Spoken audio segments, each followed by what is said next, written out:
मित्रों, वैदिक ज्योतिष केंद्र में आपका स्वागत है। आज हम चर्चा करेंगे एक और खराब योग, दुर्योग, अशुभ योग के बारे में, जो जन्म कुंडली में जब बैठ जाता है किसी के तो बहुत ज़्यादा परेशानी उत्पन्न करता है। वो जो योग है, कुयोग है या अशुभ योग कह सकते हैं उसको, उसका नाम है दुष्कृति योग। अब दुष्कृति योग का जो शाब्दिक अर्थ होता है, व्यक्ति क्या करेगा, गलत कार्य को निडरता के साथ करेगा या गलत संगति का असर जो उसके जीवन में निडरता, बेशर्मी की तरह कार्य करेगा, ऐसा ये योग होता है। इसका शाब्दिक अर्थ ये हुआ दुष्कृति, यानी कि मना करने के बावजूद जो कार्य किया जाए। अब इसका फल ये होगा, परिणाम ये होगा कि रोग, चोट चपेट, एक्सीडेंट, चोरी, नशेड़ी, डाकू प्रवृत्ति, आत्महत्या, ठीक है, आत्महत्या और संघर्ष तो सारे शब्दों में छुपा हुआ है एक तरीके से अगर देखा जाए तो। ऐसा व्यक्ति संघर्ष ही करता है। इतने सारी परेशानियां जो है दुष्कृति नाम के योग से, दुर्योग से, खराब योग से उत्पन्न होता है। अब हम बात करते हैं यह योग बनता कैसे है।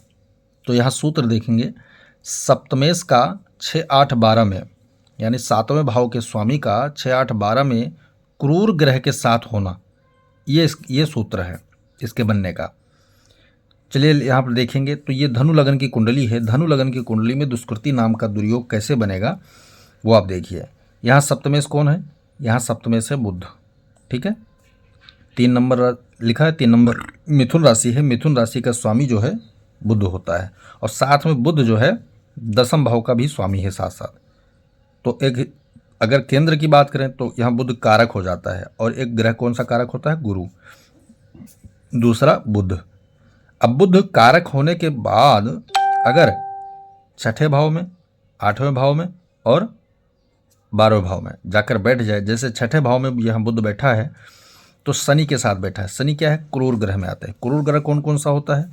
सूर्य होता है, मंगल होता है, ठीक है, राहु होता है, केतु होता है और शनि होता है। ये सारे क्रूर ग्रह हैं, ठीक है। तो इनमें से किसी एक ग्रह के साथ अगर बुध बैठा है, जैसे शनि के साथ बैठा है, तो ये क्या हुआ? पूर्णतः जो है दुष्कृति नाम का दुर्योग बनके तैयार हो गया कुंडली में, ठीक है। अगर अष्टम भाव में जाता है बुध, सप्तमेश हो गया ना, सप्तमेश अष्टम भाव में अगर जाता है और वहाँ राहु के साथ, मंगल के साथ, ठीक है, अगर बैठता है तो यहाँ पर दुष्कृति नाम का दुर्योग बनके तैयार हो जाएगा। ठीक उसी प्रकार जो है बुध 12वें घर में जाए, 12वें घर में जाए और शनि के साथ यहाँ आ जाए, या केतु के साथ आ जाए, या राहु के साथ आ जाए, तो दुष्कृति नाम का, या मंगल के साथ आ जाए तो दुष्कृति नाम का राजयोग इसके कुंडली में बनके तैयार हो जाएगा। विशेषकर हमें यह देखना है कि कम से कम अच्छा योग मिलना चाहिए ग्रह के साथ में। दुष्कृति यानी बहुत ज़्यादा खराब।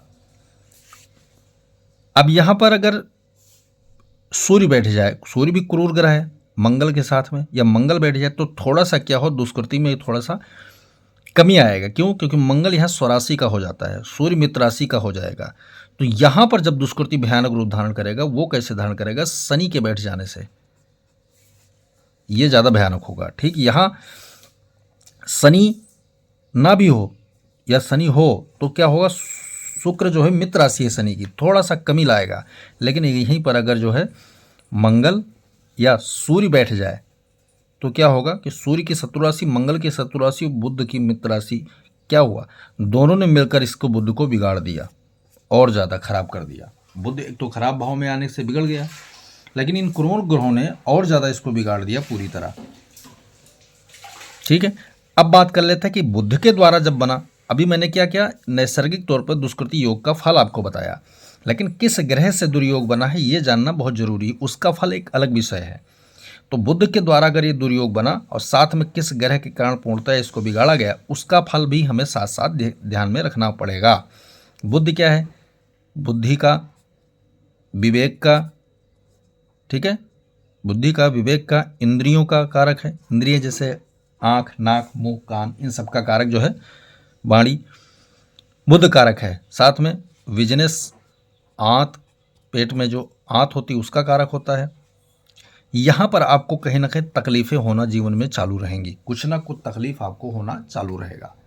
वही साथ में जिस ग्रह ने इसको और ज़्यादा बिगाड़ा उसका फल हमें साथ में इसको जोड़ना है, क्योंकि वो भी अच्छा फल नहीं देगा, ऑलरेडी वो खराब है और बुध को बिगाड़ रहा है। ये तो ये हो गया। दूसरा क्या है कि जहाँ का स्वामी है बुध, सप्तमेश है और दशमेश है, तो इसके फल को भी ये बिगाड़ने का काम करेगा पूरी तरह। तो कितना बड़ा अशुभ योग बन गया ये, यानी प्राकृतिक इसका फल अच्छा नहीं है। हमने आपको यहाँ सारी लिख के बताया चीज़ें, ठीक है। और बुध के नैसर्गिक स्वभाव को भी हमने बताया, और साथ में बुध जहाँ का कारक है इन दोनों भाव का, तो कैरियर, कर्म, पिता, सरकार, यहाँ से आपको हानि उत्पन्न होगा। और साथ में विवाह, पत्नी, दाम्पत्य, पार्टनरशिप, व्यापार, यहाँ से आपको घाटा होगा अगर बुद्ध से आपका ये दुष्कृति योग बनके तैयार हुआ है।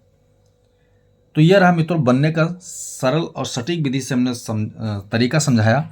अब मैं बात कर लेता हूँ कि अगर किसी कुंडली में ये योग बैठा भी है तो उसका हमें जो है शांति कैसे करना है, हमें उसकी शांति कैसे करना है। तो जैसे दुष्कृति योग बुद्ध के द्वारा बना है, तो आप बुद्ध का जो है चौकड़ी संख्या में जप करवा दीजिए। जैसे 9000 मंत्र, बीज मंत्र बुद्ध के होते हैं, तो 9 चौके 36,000 बुद्ध का मंत्र जाप करवा दीजिए। और साथ में एक रुद्राभिषेक की पूजा करवा दीजिए, रुद्राभिषेक की पूजा करवा दीजिए। इससे क्या होगा, दुष्कृति नाम का जो ये योग है, दुर्योग है, खराब योग कह लें, ये शांत हो जाएगा, ठीक है। और साथ साथ में बुद्ध यहाँ पर जो है मार्केश भी है और शनि मार्केश है।